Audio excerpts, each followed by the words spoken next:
Hi everyone, good morning সবাইকে। দিনটা ছিল বুধবার। সকাল থেকে সেমন কাজের চাপ থাকায় সেরকম একটা ভিডিও শ্যুট করা হয়নি, তাই এখানে দুপুরে রান্নাবান্নাগুলো যখন কমপ্লিট করছিলাম তখন একটু ছোট্ট করে করে সব ভিডিওগুলো তুলে নিচ্ছিলাম তোমার সাথে শেয়ার করবো বলে। আজকে রান্নাবান্না হয়েছে মাছ, ডাল, ভাজা, ব্যাস এই পর্যন্তই। গরমে আর এর থেকে বেশি কিছু বাড়িতে সবাই খেতেও চায় না, তাই করিও নি। এখানে বিকেলবেলার বাবা ফুলের মালা ঠালাগুলো সব নিয়ে এসেছিলো, কারণ আজকে বাড়িতে একটুখানি চৈতন্য চরণামৃত পাঠের আয়োজন করা হয়েছে, যেটা শুনতে অপূর্ব লাগে। যারা যারা শুনেছো গানগুলো শুনে দেখবে, খুব ভালোই লাগে। আমার তো খুব ভালো লাগে কথাগুলো শুনতে। এখানে সবাই মিলে গান করছিল, নাম গান।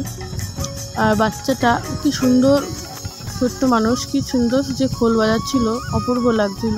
আমাদের গোপাল, রাধাকৃষ্ণ, এখানে ঠাকুমা, দাদু সবার ফটো এখানে মালা পরানো হয়েছে। আমরাও এখানে বসে গান শুনছিলাম, একটু ভিডিও করছিলাম। তো ভিডিওটা আজকে এই পর্যন্তই। সবাই কেমন লাগবে অবশ্যই কমেন্ট করে জানিও।